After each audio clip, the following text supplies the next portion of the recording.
Welcome back to CylanceTV. I am Matt Stephenson with DD Budiharto. Didi, you've got a great story. You are, if there is such a thing as a unicorn, I would say you're definitely in the running for it. A female CISO in the gas and oil industry. How did we get to this point? Well, Matt, thank you. It's not easy. It was through a lot of learning experiences.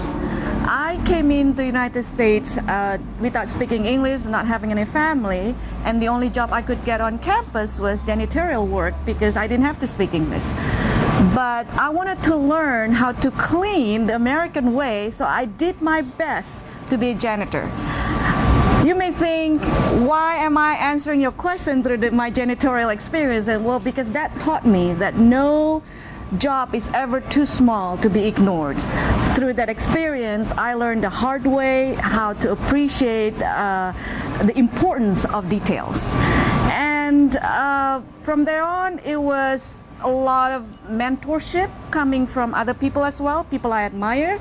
And I would ask them questions that they didn't think that I would ask. For example, hey, how do you not stay nervous when you talk to someone? How do you maintain eye contact when you met with someone?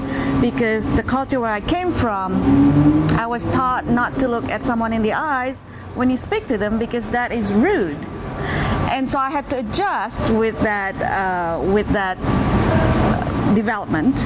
And again, I appreciate people who took the time to mentor me in many, many different things, whether it's in the application of the work or in the leadership. And they believed in me that I could be the next leader. And so the way I lead my team now as a CISO is I invest my time in them. I lead my team through inclusiveness and a lot of self-development through mentorship as well. And I promote them, I provide spotlights to them in front of the executive management so they can be well known. And I think I'm seeing the fruit of that labor because they're paying it forward. And so that's how my journey from janitorial work to being a CISO. In which janitorial work, you can clean up one kind of mess. As a CISO, very different kinds of messes, but specifically in gas and oil, a couple of questions on that. One, traditionally, I think it's viewed as a very macho kind of industry. So here you are, someone who has learned a language in order to learn a culture and succeed. You have clawed your way up and put yourself in a position to really enlist change. Do you see things inside that particular industry as a CISO that would be different as opposed to critical infrastructure, general business, finance? Is there things specific to gas and oil that you've got to keep an eye on differently than other CISOs? Since I've not been in many other industries other than oil and gas, or gas and oil as you put it. I keep saying it wrong. That's okay. There's nothing wrong with that. It's I think the most important thing for me is I could not compare myself to how other people how they become leaders or how they conduct business. My specific importance that I always remember my parents taught me is to not to be self-centered.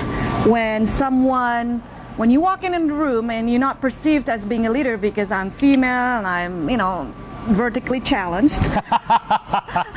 Stick to the point, stick to the facts, stick to your no. And I think that speaks the truth, and the credibility is being built from there. Instead of trying to prove myself, hey, just because I'm a female coming in, I'm gonna fight my case, you need to listen to me. I don't do it that way. I stick with what I know, my area of expertise, and I also seek their advice and feedback, how it can be incorporated into my strategy and solutions. Now, you've spoken about mentorship. Do you have a particular style, or have you worked with people in the past where you think, man, that was great. These are lessons I really want to make sure I can help other people learn, not hammering them with them, but presenting them the opportunity to learn that lesson that helped you get to where you are? Yes, and that happens both in the formal and informal ways.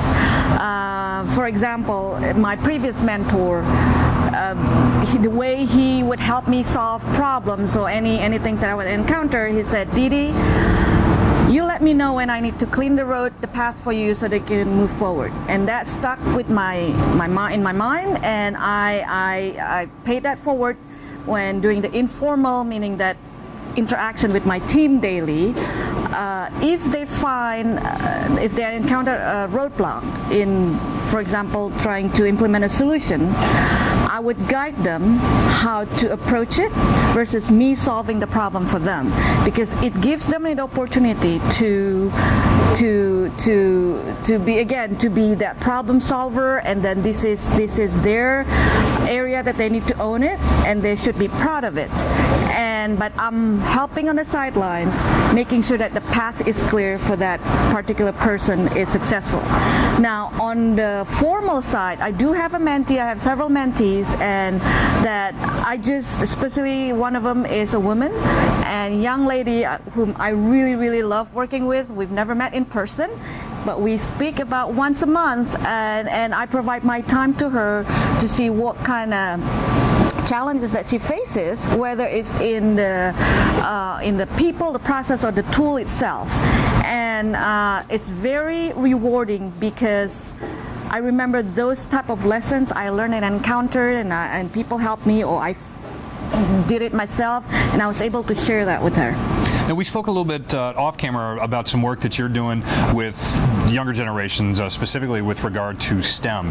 When you look at whether it's current generation that is just entering the workforce or high school, junior high age, these people have all grown up with technology. Obviously, it is a helpful thing, but as they enter the job market, do you feel like they've got their own bad habits that they have to unlearn first, or does the good so far outweigh the bad that you're really ready for this future to get here now? Oh, it's a mix of both worlds. I do have 2 teenagers in the house, so I do, again, every angle I can get to maximize my effort to promote especially women and girls in technology in the STEM program is through starting in the house first, teaching my kids how to be cyber hygiene smart, and then hopefully through them, by teaching them, they can teach their friends, and then they can, I use the word pollinate, the lessons learned that's to perfect. their friends. Absolutely. So you are the bee that is spreading the pollen among all the different flowers in the field. They call it Mama Queen Bee. I love that. All right, shameless plug time. People that are looking for you, you say you have a few mentees out there. If you've got room for maybe one more, where can they find you if they're looking for you? Find me in LinkedIn. I've even offered some time to the Cylance team here that if they need some tips on making some sales pitch or some feedback on certain areas or learning about terms in cybersecurity. I know a lot of the salespeople not necessarily have background.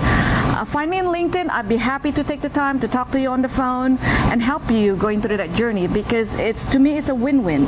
If I can help you, you will help others, and you can help me back. Believe me, if you're looking for that type of mentorship, Didi is definitely the woman for you. As always, you can find us at threatvector.cylance.com. We are also on LinkedIn and Facebook, and on Twitter we are at Cylance Inc., at Cylance Insider. My name is Matt Stephenson. You can find me at PacMatt73. I'm going to go to sit down with Didi for a while, see if she can teach me to be better at what I do so I can help the world get better at what they do. Come on back.